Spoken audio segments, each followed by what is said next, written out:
بعد إحساس الواحد بعد سنتين من معاناة أهلنا في غزة وقتلهم وتجويعهم، كان الواحد حاسس بعجز صعب جدا وشديد جدا، ومش قادر إن هو يقدم لهم أي حاجة، ونفسه إن هو يقدم لهم كل ما في وسعه، ويقدم عذره أمام ربنا ليوم القيامة، يكون عنده أي عمل يشفع له في العجز اللي احنا فيه وعجز الأمة كاملة. ف يعني ربنا يسر لفكرة في يوم 1 أغسطس الشهر إن احنا رحت عند القنصلية المصرية في اسطنبول، بحيث ان مصر هي المنفذ الوحيد، اعتبارها الاخ والاهل، نفس الاهل من غزة ومصر. هو معبر واحد بيفصلهم، وشوية تراب بتفصلهم عن بعض، فان هو لازم نوصل رسالة للناس دول، نقول لهم ان دول اخواتكم واخواتنا، ولازم ان انتوا تاخدوا موقف ليهم، موقف صحيح، موقف يبين قوة مصر ومكانتها، سواء مكانة إسلامية أو مكانة عربية أو مكانة أممية كاملة. فحبينا ان احنا نوصل رسالة سلمية تحدث في العالم كله حاليا، وهي عبارة عن غلق باب القنصلية. واحنا ما كانش هدفنا غلق باب القنصلية تماما، يعني احنا الرسالة دي بتحصل في العالم كله، بس احنا تعاملنا معاها بشكل آخر، لأن احنا كان هدفنا ان احنا نوصل لهم فقط كلام، نتحدث معهم، نتكلم معهم، واحنا متاكدين ان هم ما كانوش هيسمعوا لنا، فكنا محتاجين ان احنا نعمل فعل او حاجه تخليهم ان احنا نسمع لنا. فكان الموضوع والفعل اللي احنا كنا عايزين نعمله ان احنا ما كناش هنغلق باب القنصليه، احنا كنا فقط هنحط جنزير على باب القنصليه، وندي للموظفين القنصليه القفل والمفتاح، ونقول لهم احنا مش هنقفل عليكم زي ما انتم بتقفلوا على اخواتنا في غزه، وزي ما انتم مانعين عنهم الاكل. احنا بس عايزين ان احنا نوصل رسالة سلمية ونتكلم معاكم، وانتم مش هتسمعوا لنا غير بالشكل ده للأسف، فاحنا مضطرين ان احنا نعمل كده. وفقط احنا ماسكين الجنزير بايدينا مش بقفل، ومش بنعطل اي عمل ليكم، احنا بس عايزينكم تسمعونا، فممكن انتم تسمعونا ونوصل لهم الرسالة. للأسف كان رد الفعل من افراد طاقم القنصلية كان صعب وعنيف، ما لحقناش حتى ان احنا نبدا اول مرحله في توصيل الفكره، في ان احنا نحط بس الجنزير ونمسكه وندي لهم القفل، ونقول لهم اول رساله عندنا ان احنا مش ظلمه زيكم وهنقفل عليكم زي ما انتوا قافلين على اخواتنا، لا احنا هنسيب لكم الباب مفتوح، بس عايزين نتكلم معاكم ونتحدث معاكم. مجرد ما بدانا ان احنا ناخد اول ثانيه في تنفيذ الموضوع، انقض عليا واحد من طاقم افراد القنصليه، وانا بره باب القنصليه، كنت لسه مش داخلها، عشان يترمي عليا بجسمه كله عشان يحاول ان هو يسحبني لجوه القنصليه. حاولت ان انا اقاومه، اترمى 3 افراد اخرين فوقه، بقوا 4 افراد فوقه بيسحبوني يجروني لجوه القنصليه. بعدين جالهم دعم من جوه 4 افراد تانيين من الطاقم، عشان يكون قدامي 8 اشخاص بيحاولوا ان هم يجروني لجوه القنصليه. مجرد ما عدينا الحديقه داخل القنصليه، طلع كلمه بالحرف الواحد اللي هو هات الحبل من جوه، يعني بيطلب من حد ان هو يجيب له حبل من جوه، هو مجهز لحاجه زي كده، هو مجهز ان هم يخطفوا الناس جوه وان هم يربطوهم. ومجرد ما تم تربيتي، نيموني على الارض، وبدأ الضرب، بدأ ضرب من 8 افراد. في فرد تاني من اعتقد ان هو دبلوماسي اكتر، لان هو كان في حوار وكان بيتكلم في امور دبلوماسيه، زي ان المعبر مقفول من عندهم لا مش من عندنا. فكانت ردودي عليه كلها طبيعه الحال، اللي هو طب في اتفاقيه في 2005، مش مسموح اساسا لاسرائيل ان هي تقف عند المعبر اللي هم قافلينه، يعني انت بتتحجج بامر هم اساسا خارقين في اتفاقيه، انت المفروض ان انت تتصدى للغلق ده. انت فين قدرة مصر، فين مكانة مصر اللي انت بتضيعها؟ هو ده هدفي انا برضو، مصر هي بلدي الام، تركيا هي بلدي الثاني، وكلنا بلد الاسلام كلها بلادي. ففين مكانتها؟ انا برضو معصور من جوايا، لان مصر مش في مكانتها الصحيحة. فكان كلام بيستفزه اكتر. ال8 افراد الطاقم اللي هم موظفين، انا ما اعرفش رتبة كل واحد، بس اعتقد ان ده كان شخص دبلوماسي اكتر، يبداوا يزيدوا في الضرب، شتايم، تم تصويري فيديو وقت الضرب وصور.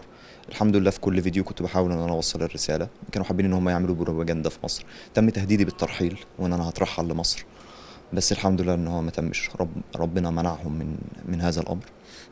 ثم جالي شخص اخر، اعتقد ان هو شخص امني في السفاره، بدا ان هو يسالني عن اسئله امنيه، زي مين اللي بعتك؟ كان ردي إن محدش بعتني، انا شخص من دماغي فقط، شعوري بالعجز هو اللي نزلني لاخواتي فقط لا غير. انا كنت جايب الشنطه فيها فطاري في البيت، لان انا القرار اخدته قبل ما افطر مع زوجتي في البيت، واخدت فطاري من البيت، كان في سندوتش بيض، انا مش مسامح في سندوتش البيض ده، هو اتاخد منهم، هم اخدوه جوه.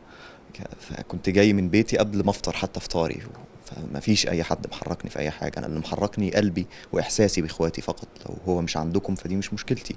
فبدا ان هو يسالني اسئله امنيه عن اسمي ايه، ساكن فين في مصر، انا مين، بعمل ايه.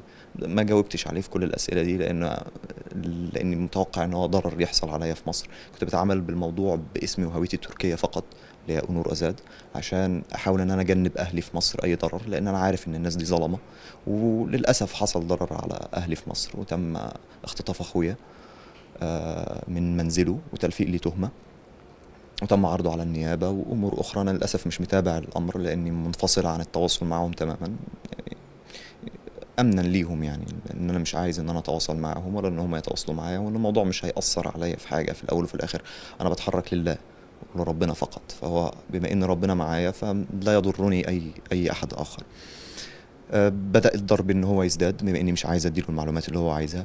كان عايز ان هو يسرق مني التليفون بتاعي، عايز ياخده بالقوة، كان محتاج ان هو يفتحه، فما رضيتش ان انا افتحه بالبصمة. فبدأ ان هو وانا مربوط خلفي ونايم على بطني في الارض، بدأ ان هو برجله يضرب على صوابعي عشان افتحها، لان انا كنت قافل في صوابعي، مش عايز افتح له صوابعي عشان يفتح الموبايل. فبدأ ان هو يضربني برجله عشان يفتح صوابعي. بس الحمد لله وبفضل الله، انا كنت عمال بقول له في رسائل لزوجتي، انا مش عايزك ان انت تشوف الرسائل، حاجات شخصيه مش عايز ان انت تشوفها. فالحمد لله والفضل لله ان ما نالش مني فتحه الموبايل، واللي هم اخدوه ما كانوش راضيين ان هم يطلعوه لي. بعدين تم تفتيش محفظتي، فاكتشف ان انا صحفي، واكتشف ان انا معايا الحمد لله الجنسيه التركيه.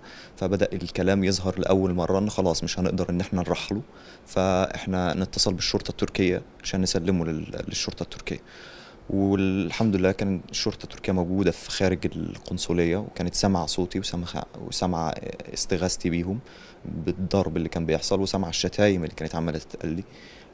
تم تسليمي للشرطة التركية، والشرطة التركية وثقت الموقف مجرد خروجي بالشكل اللي أنا فيه، بتربطتي وبشكل الضرب عليا وبشكل بهدلتي، عشان يثبت إن اللي عمل كده هي أفراد القنصلية وطاقمهم.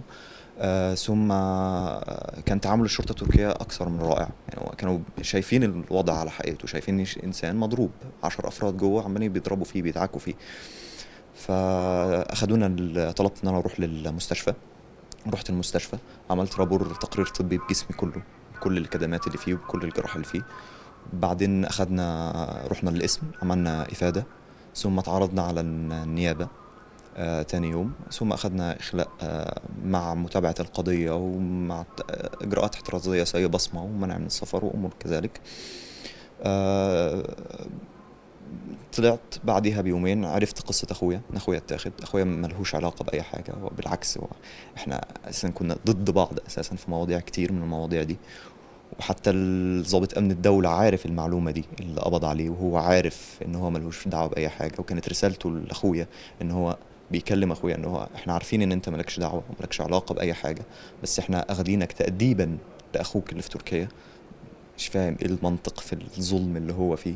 يعني هو لو عايز يأدبني، فانا خرجت وانا صغير جدا، فما لحقتش اتعلق بعيلتي قوي، فمش دي اللي هتأدبني بيها. لو انت شايف ان انت يعني عندك رجولة او عندك عايز ان انت تقدمني، فتعالى ليا شخصيا، انا موجود متوفر، وانت عارف يعني، ومصورني وانا في القنصلية، وعارف شكلي وعارف اسمي وعارف كل حاجاتي.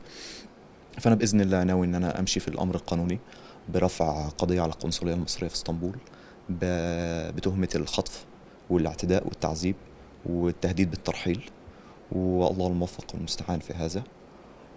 وبندعي كلنا لاخواتنا في غزة يعني بنحاول ان احنا نقدم. حتى اللي انا قدمته يعني ما عملش اي حاجة في نفسي، انا حاسس ان انا لسه ما قدمتش اي حاجة.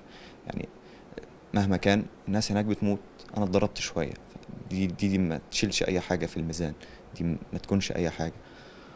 والله يعينهم ووفقنا جميعا في ان احنا نقدم لهم كل ما نملك، ويخرجنا من هذه الأزمة على خير، ويخرج الأمة الإسلامية من هذه الأزمة على خير.